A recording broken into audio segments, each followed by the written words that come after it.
Қазақ елі армысыздар. Соңғы кезде Ресей мен Қазақстанның қарым-қатынасы байқасаңыздар біраз өзгеріп жатыр. Бұны Тоқаевтың Ресейге форумға барған кездегі айтқан сөзі Қазақстан, Беларуси сияқты Ресеймен тығыз байланыста одақтас мемлекет бола алмайды. Оның өз жолы бар. Біз Ресейге тек экономикалық тұрғыдан қараймыз деді.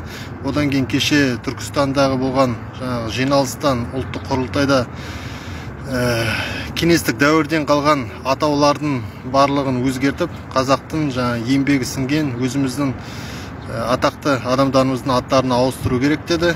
Одан кейін Украина мен Ресейдің соғысын ашық қолдап, Қазақстанда концерт өткізгісі келген танымал әнші Григорий Лепстің концерті өтпейтін болып қалды. Осының барлығы енді біздің солтүстік көршілерге өте ұнамай жатыр. Өкпелерін айтып жатыр.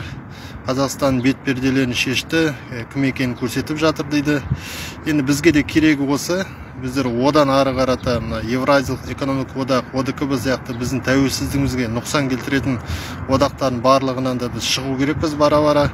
Біздер мүлдем құлдық санадан арылу керек.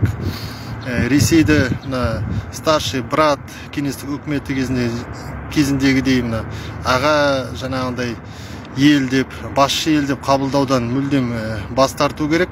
Оны біз бойымызға дарытпау керекпіз. Әсіресе тәуелсіздік жылдары туып өскен жастар осыған мықтап атсалысу керек. Құлдық сана тек қана Ресейге байланысты емес, біздің өзіміздің билігімізге де құлдық санадан елбасы, хан, сұлтан, патшамыз, дара туған адам, тұлға деген сияқты жағымпаздық сөздерден барлығынан арылу керек. Оны Тоқаевтың өзі де айтып отыр. Мен халықтан биік емеспін, мен тек менеджер ғанамын деп айтып отыр. Осы позицияны бізге де ұстану керек. Егер тәуелсіздігімізге нығайтуға дұрыс қадамдар жасап, сөздер айтып жатса, біз қолдау керекпіз. Барды бар деп, жоқты жоқ деп айту керекпіз.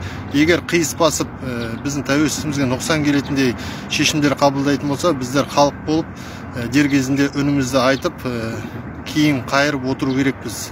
Соңғы шешім қашанда халықтың жағында болу керек. Бізді өзіміздің әке-шешеміз билікке қарсы сөз айтпа, ойбай, басын бәлеге қалады деп тәрбиеледі. Себебі оларға ол атаның қанымен, ананың сүтімен келген қорқыныш 20 ғасырда өткізген бастарынан.